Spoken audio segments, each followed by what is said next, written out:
Hey guys, so here's a breakdown of Euro New Zealand dollar trade taken today, Monday. 1 to 2 risk reward 90 pips profit. It is a bullish position. So let me just get straight into the breakdown of what I look for before taking the trade. So if you go on this chart and you just scroll a little bit back, I had identified a demand zone somewhere here because anytime we have this impulse move and retracements, we do identify our demand zones at the beginning of the impulse. Yeah.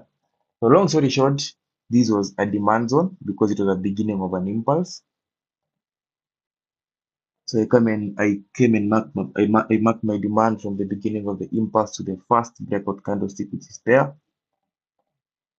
Then I extend to the right, so that becomes our demand zone.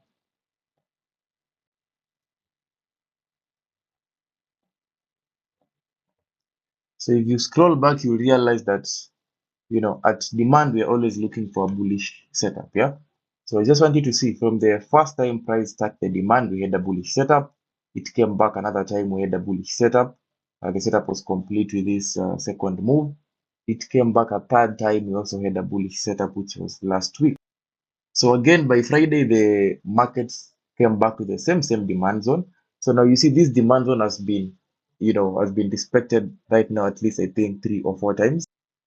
And the more a demand zone is respected, the stronger it becomes. So you see, at the beginning, it's just a demand zone. But now, the more price has been rejecting, price has been unable to break below the demand zone, it no longer just becomes a demand, but it also acts as a support zone. So at this zone, price has been unable to break severally, and you've been able to see from the past.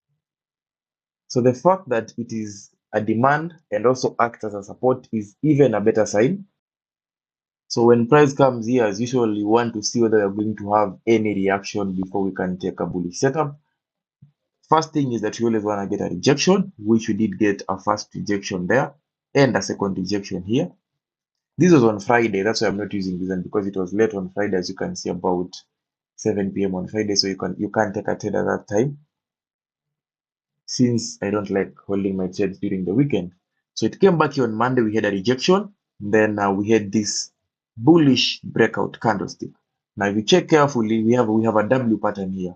I always say these patterns, you must be very, very smooth with identifying the rhythm of price for you to be able to identify the patterns. So now if I mark the rhythm of price here, you'll be able to notice that price went traded low, it came back up, it traded low, and it also came back up. So now when I mark like that, you'll be able to notice that we had a W pattern.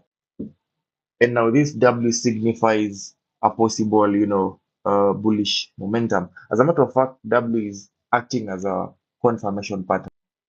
Because remember, we always want to get several confluences before we get into a trade. That means we want to have several analysis that is showing us the same thing, so that we can have a high probability setup. So having our demand zone is a good sign. Also, the demand acting as support is a better sign.